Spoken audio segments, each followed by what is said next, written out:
So I know this is late and everybody else has already had the Battlefront Beta previews up. Before I get into any of the negatives, I just want to say, on the whole, I had a lot of fun with this.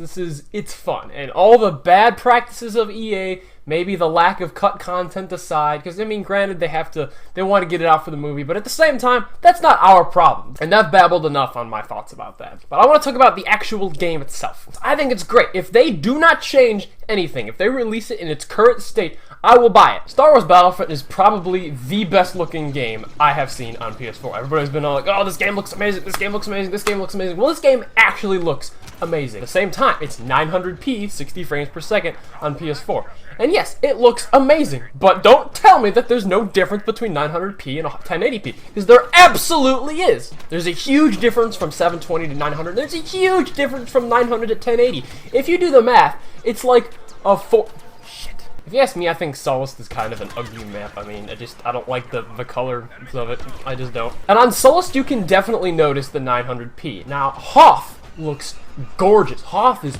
beautiful. It's probably because the grand white of the snow helps hide the 900p a lot better. But if you stop and you look down at the ground, there's little wisps of snow. You can see sparkles in the snow as it moves. The sunlight glints off the guns as they move. The game looks fantastic. And the map size itself is huge. On Hoth, you can run so far out before the map starts telling you to be like, oh, return to the battlefield. People have been whining about 20v20, but I think it works. I think there's plenty of people on the field to give you that sense of, oh, this is a big battle. And the sound effects are fantastic. This game looks and sounds like Star Wars, and they got the music playing. And people have been saying that other than the fact that it looks and sounds like Star Wars, it's basically a generic first-person shooter. And I'll admit, that's kind of true. But to be honest, I don't think that matters. I think since it nails Star Wars so well, and it's just really fun to play, and the shooting controls are really smooth, I think that's enough. What I really don't get, though, is why the third person was included. Yeah, the old games were in third person, but I never played in third person. I pretty much always played in first person. And I don't know, I just guess a third-person shooter that isn't, like, cover-based, I don't like that. Technically, you have more, like, environmental awareness if you're in third person, and if you want to look at your cool stormtrooper guy every once in a while, that's fun. The shoulder swap button is in the worst possible place.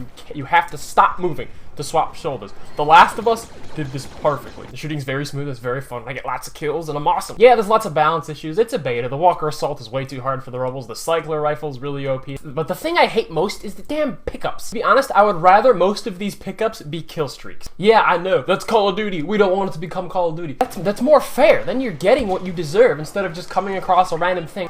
The vehicles too, this is really bad with the vehicles. There should be a bunch of vehicles like on your spawn, like in Halo, and then you should be able to get in one and then goes do stuff. And there should be partner vehicles too. I could never get into a Walker. I never once I found one. I flew around in a couple of the jets. I think it's a little strange that the equipment is like cars. You just have like a perk and then a grenade ability or something. I mean, it's the fact that they're calling it cards. It's not that big of a deal. It doesn't really make that big of a difference. It's just kind of weird. And to be honest, I never got to control Vader or Luke. It should be like in Left 4 Dead. Whoever's gotten the most kills should get the chance. Do you want to play as a hero? That was fine. And people who have played as Vader, tell me, do you pick him up? The other area that needs a ton of improvement is the HUD and the options. The HUD is so obnoxious. It covers like a quarter of the screen. Like really, all I need is a health bar and a mini-map. That's all I need. And the fact that you can only turn the HUD on or off. And when it is off, there's nothing! Not even a reticle! How are you supposed to shoot without a reticle? You need to be able to customize the HUD and what you do and don't see on screen, and you should be able to change the size of it. Because yeah, the cards are so big, they don't need to take up that much space. And speaking of HUD, the minimap sucks. It doesn't show terrain. And when you press start or check the scoreboard, it should show the whole map. It should show where everything is. And what the hell kind of respawn screen is this? This should show the map too. And it just says respawn. Why are there not like different capture points that show you where you can spawn? And if it is gonna let you spawn on your partner, why doesn't it show on the map where your partner is? Yeah, like I said, it is still